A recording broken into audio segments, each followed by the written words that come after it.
Today we are going to start. Yeah. So we are going to start with the evolution of sporophytes. So we have in the previous class we have done with the all the type studies what are there in the syllabus. That is Parkensia. We have done with the Anthoceros, and also we have done with the Polytrichum. The morphological characters as well as the reproduction characters, everything we have finished.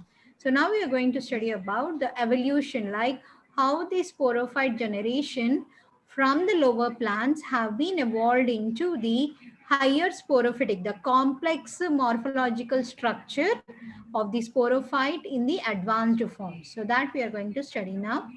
So just I'm start sharing my screen. Yeah, I hope you can see my slide here. Right. So my today's topic is evolution of sporophyte in bryophytes. So the content of the today's presentation is first we'll look into the introduction of what do you mean by the sporophyte. Then there are two theories which will explain how the sporophyte has been evolved from the lowermost plants of the bryophytes to the advanced forms. That is the first theory. This is the theory of sterilization. And another theory is the theory of reduction in the sporophytic generation. Now, so in the introduction slide, so we all know that the bryophytic plants are going to possess two different types of generations. One is called as gametophytic generation and another one is the sporophytic generation.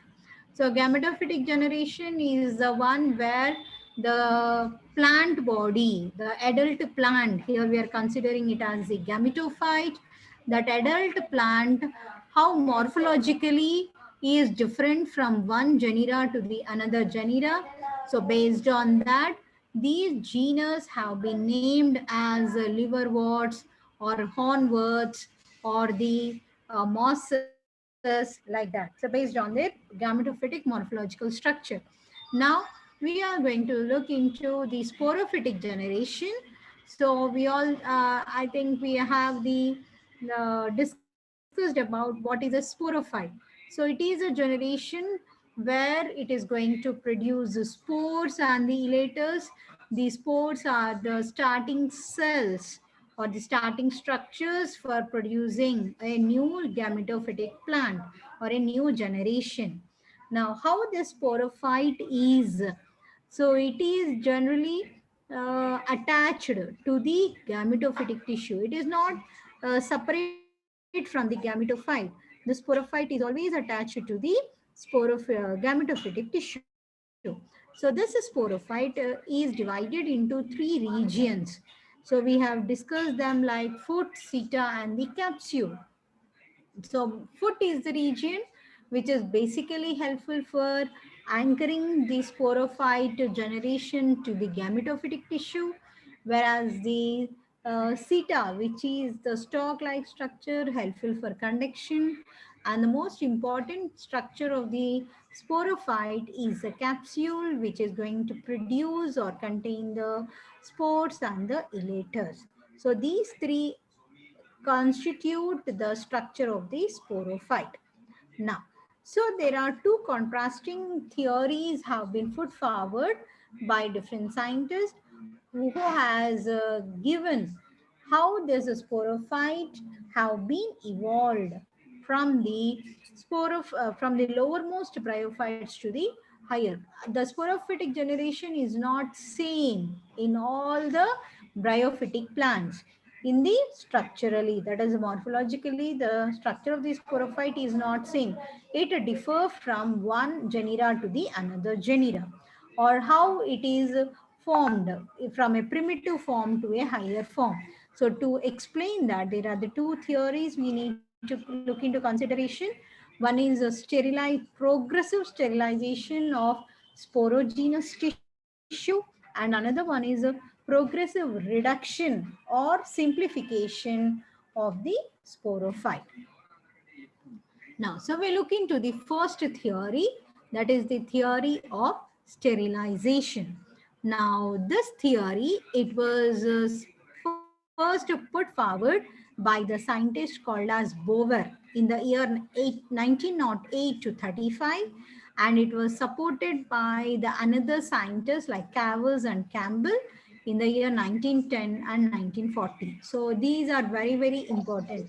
The theory of, in the exam point of view, the theory of progressive evolution or theory of sterilization of bryophytic sporophyte was first put forward by the scientist called as Bower in the year 1908. Okay, so this point you people have to be please note down. Next, now according to this theory, they say that the sporophyte of complex forms. What are the complex forms? Polytrichum. So we have discussed about the polytrichum. So and the funaria and the sphagnum, they are the evolved or the complex sporophytic structure, or they are the evolved bryophytes. They say that according to this, it has been evolved due to the progressive sterilization of the fertile tissue of the simpler forms like Riccia and the Marchantia. So they say that it is a gradual development in the fertile tissue from the lowermost forms to the highermost forms. So the lowermost are considered to be as the Riccia and the Marchantia, whereas the highermost are considered to be here as Polytrichum, Funaria, and the Sphagnum. Now, so we'll see now according to this theory how there is the simplification or the sterilization of the sporogenous tissue present in the sporophyte. So here, this is the first stage we are talking about. It is divided into 8 stages. That is, this theory has been explained in 8 stages. So first stage we are looking now. So this is the simplest stage of the sporophyte, which was observed in the lowermost bryophyte, which we call it as Riccia. So here, how is this sporophyte in this lowermost Riccia, that is a bryophyte, is it is going to consist of only a well-developed capsule, but the foot and the seta have not been found. So the sporophyte of the Riccia or the lowermost bryophyte is represented by only the capsule region. So thus you people need to remember, in Riccia, presence of foot as well as the seta is not there. Only a well-developed capsule. Next, another important point. The oospore, that is the sporogenous mother cell, what we talk about, it is going to divide first by a transverse division and later on by a vertical wall to form a four-celled embryo or a four-celled structure, which will undergo further divisions and results in the formation of the new gametophytic tissue. So that means to say here, the cells which are present in the sporogenous tissue or in this capsule, they fail to develop into spores and elaters. But instead, it will develop the spore mother cell. Simply, it is going to undergo only a mitotic division by a transverse and a vertical division. That's it. And results in the formation of a four-celled embryo directly. There is no spore or elater formation in the first stage or in the early bryophyte, that is called as the Riccia. So we'll have a glance of this again. In the lowermost bryophyte, the sporophyte is represented only by a capsule, but not with the foot and the seta. Another important point is the spore mother cell is not undergoing any reduction division here, and it is only undergoing mitotic division and forming a spore tetrad, which is not a spore, but we are calling that as an embryo. A four-celled embryo is directly developed from the archisporial mother cell. And another important point is there is no spore or the elater development in the lowermost bryophyte like Riccia. Then we'll go for the second stage.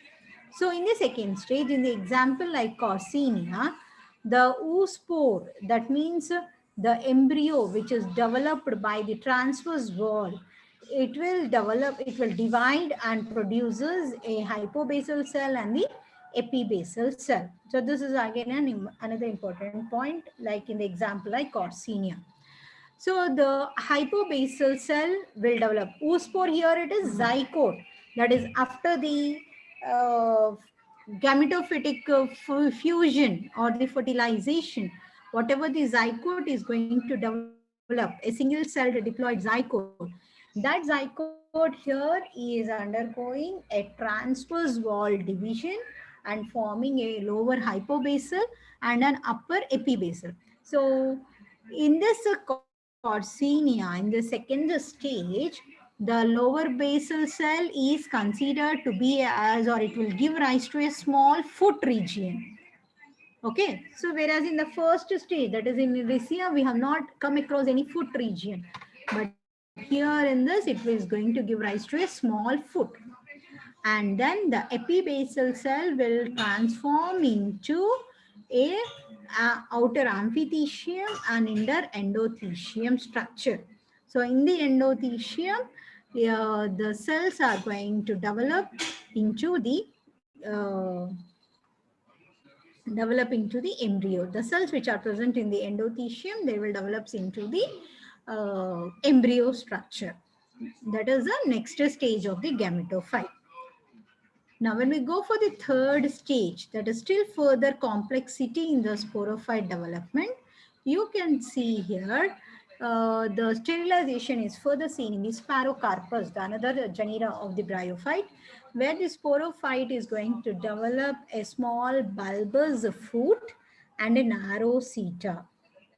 Whereas the amphitheecium is nothing but here the capsule region, where it is going to develop a capsule-like layer surrounding it, and the inner tissue, which is called as the sporogenous tissue, is going to be developed.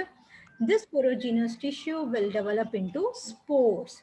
So like this, we are going to observe in the Markantia or the basal example that we call it as Spirocarpus. So whereas in the fourth stage and in the fifth stage, where you are going to develop, see the fourth stage, the example we can take it as Targonia, where the sporophyte is differentiated into a bulbous foot and a small seta region and a well-developed capsule here. Not a well-developed, but the amphitheecium or the sporophyte is represented by a capsule region now onwards in the fourth stage, that is right from the Targonia. So in the amphitheecium, that is the outer wall layer of the capsule, is a single layer, it develops into a single layer jacket, and internally the sporogenous tissue is there, which is fertile and forms the spores. Okay, now, so we are now going into the Markantia. Already we discussed the structure of the Markantia, where the from the oospore, that is the zygote, the lowermost basal cells of the oospore will forms first the foot region, and then a small prominent seta region and the upper capsule. Okay, so approximately the 50% of the sporogenous cells of this capsule region are going to develop the spores, and the remaining 50% of the cells are going to form the elaters, which are the supporting cells or the protective cells for the spore development.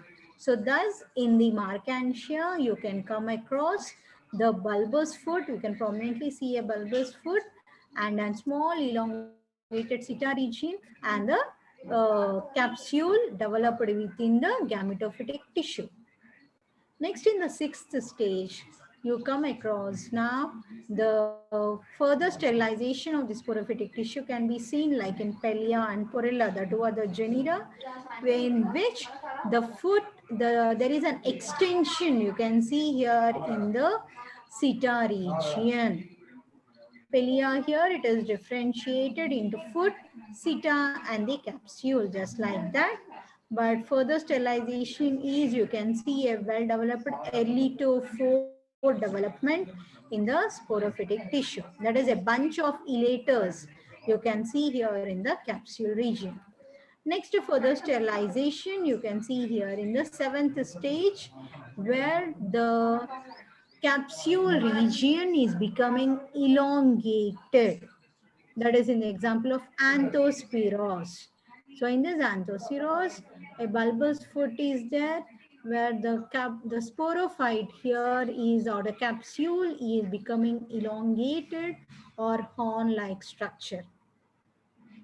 Whereas the elaters which are present in the capsule are being transformed as a pseudo-elaters, and the complete sterility of the this sporophyte is becoming self-dependent. That means the capsule is now, or the sporophyte is becoming self-independent, we can call it as. That is, it can prepare its own food material.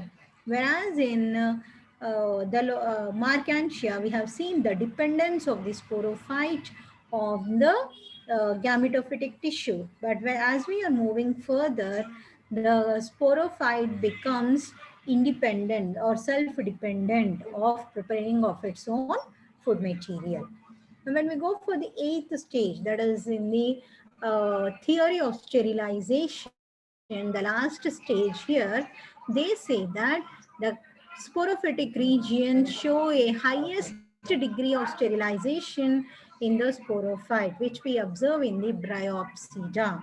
In this Bryopsida, we have studied about polytrichum, where the sporophyte is differentiated clearly into a bulbous foot, which is embedded in the gametophytic tissue, and a long seta, a linear long seta, upon which the capsule is going to be developed.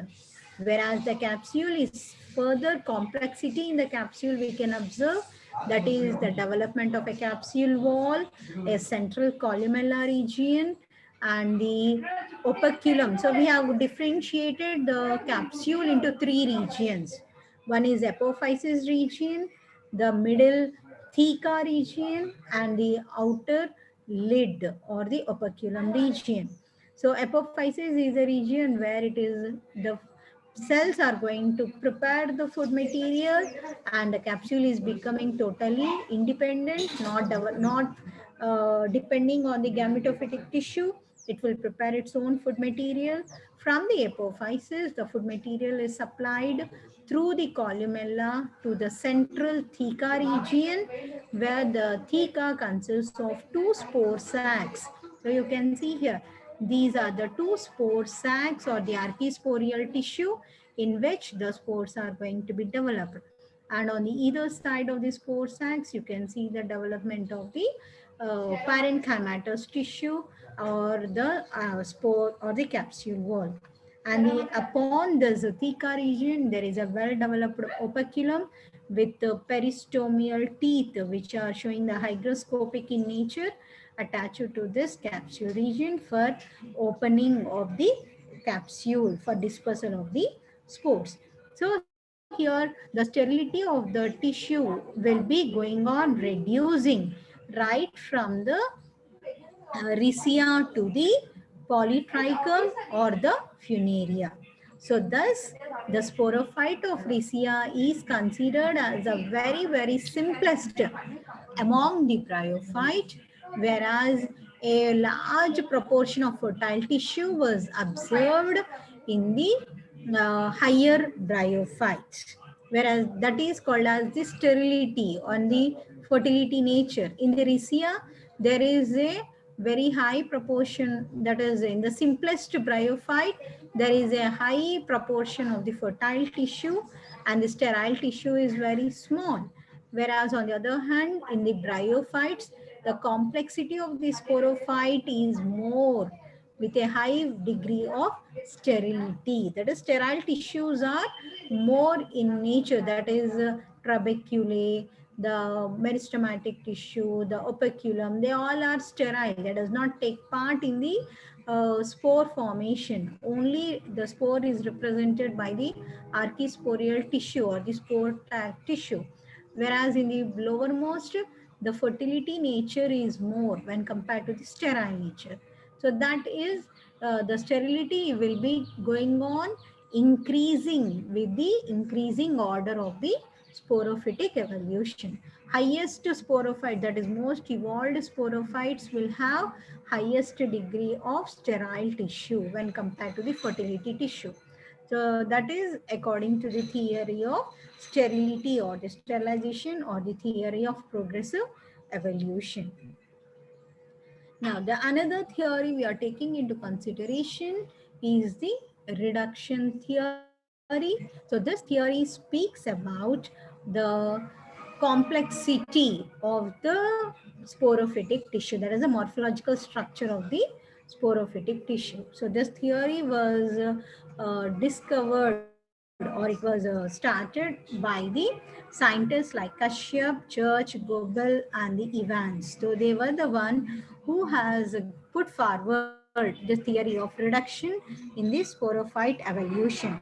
So they told that what they have said that the evolution of the sporophyte was observed in the downward direction. That is, the sporophyte was evolved from the lowermost plants to the highermost plants. So this was also an example of retrogressive evolution. Next, so the significant steps what we observe in this reduction theory is simplification of the dehiscence apparatus. That is, what is dehiscence apparatus here? The capsule. So here the capsule development is seen complex. We can see the complexity of the capsule dehiscence right from the lowermost rhizia to the highermost funaria or the polytrichum.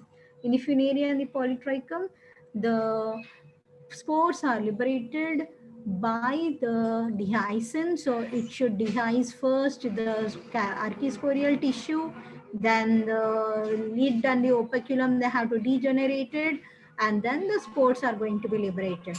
Whereas in this lowermost forms, only the capsule wall, by the degeneration of the capsule wall, the spores can be liberated out.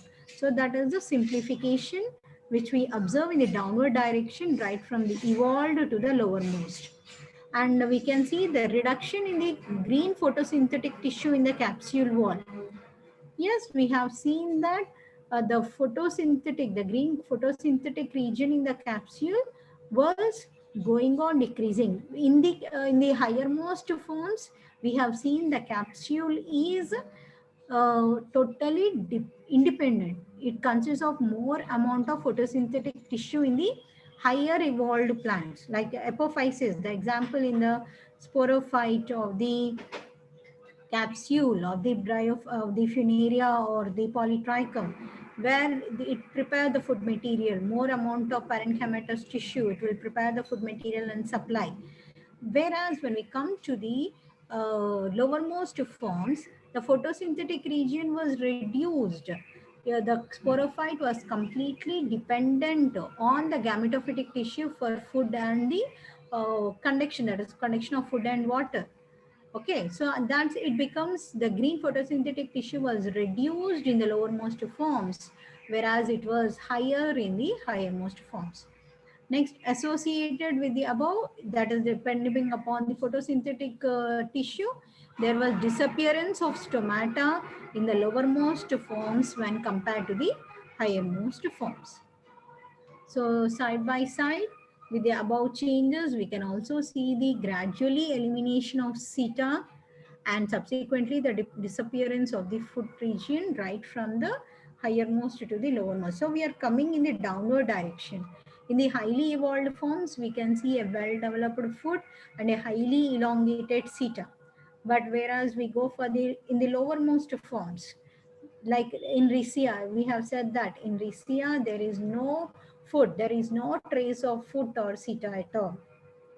Okay, so there was a gradual reduction in the or elimination of seta and the foot region. Next, all these changes, they are accompanied by the progressive increase in the fertility of the sporogenous cells. Okay, so from the lowermost cells to the highermost, so we can see a progressive increase. That is, in the highermost forms like Funaria and Bryopsida, the fertility tissue was reduced, whereas in the lowermost forms, the sporogenous tissue, the fertility cells were more in number.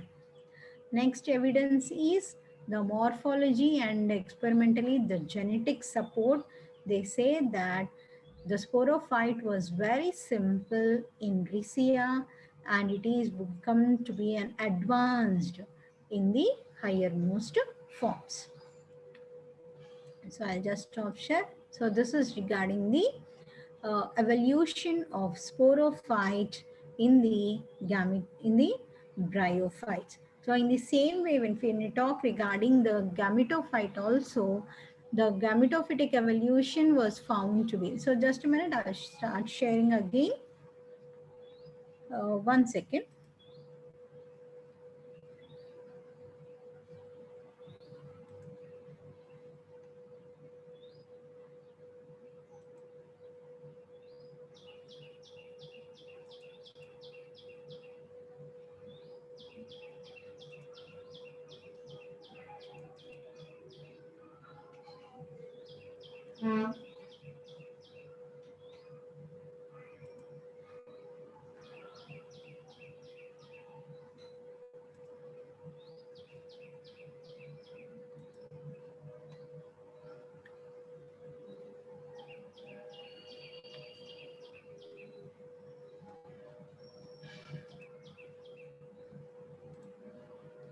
Right, so just I'm start sharing my screen again here.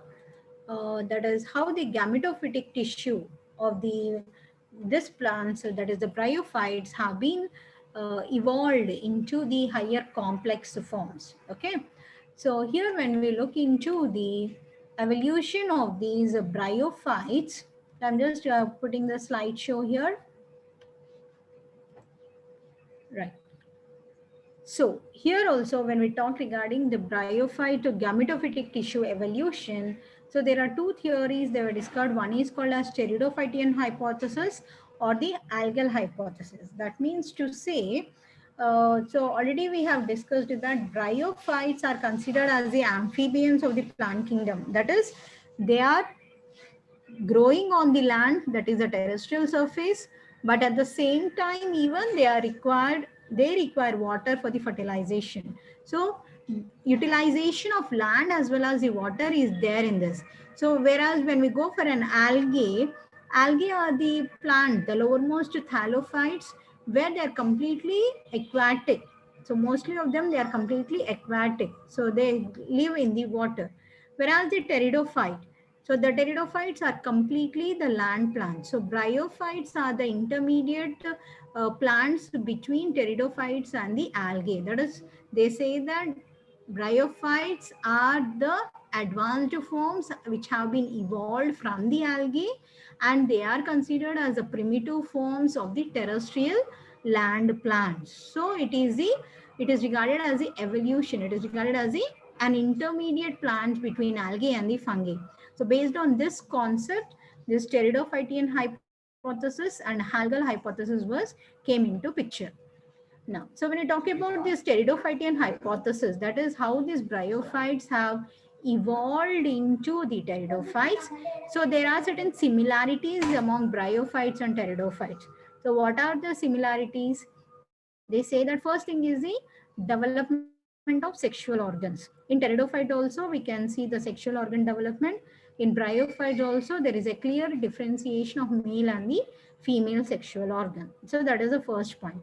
Second thing is resemblance of the sporophyte of the anthoceros with the sporophyte generation of the pteridophytic plants. So based on those characters, they say that the bryophytes have been evolved, or pteridophytes have evolved from the bryophytes. So another important point is presence of chlorophyll and plastids in the sporophyte of the mosses like liverworts, and the anthoceros was also one of the importance in their evolution.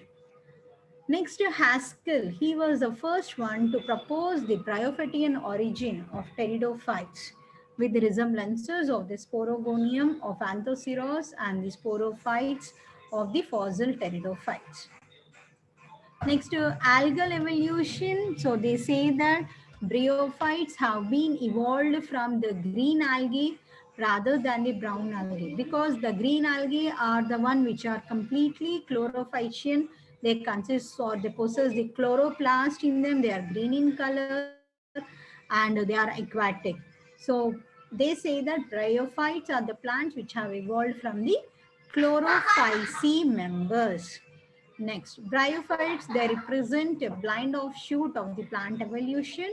That means they avoid competition in water or ancestral algae, and they move to the terrestrial habitat. Okay, so this is regarding the, and stop sharing. So this is how the gametophytic evolution have also been taken from the algae to the pteridophytes. So with this, we have completed with the evolution of gametophyte as well as the sporophyte and the type studies of the bryophytes. So in the next class onwards, we'll start with the pteridophytes, the next grade or the next plants of the plant kingdom, the characteristic features, their type studies, and all those things. So anything yet to be discussed here, please?